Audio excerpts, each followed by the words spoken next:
Hey guys, welcome back to yet another interesting video of Quick Guide, and in this video I am going to show you how to change your username in Twitch. So without any further ado, let's dive right into this exciting video. Now, in order to change the username, you just simply have to open your Twitch application.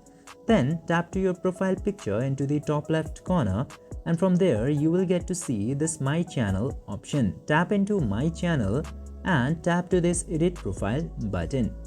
Then after going into this section, you will get this username option into About section.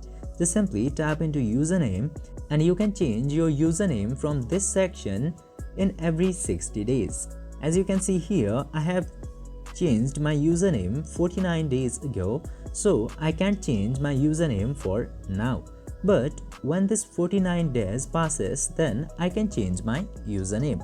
But if you haven't changed your username in last 60 days, you can change it very easily.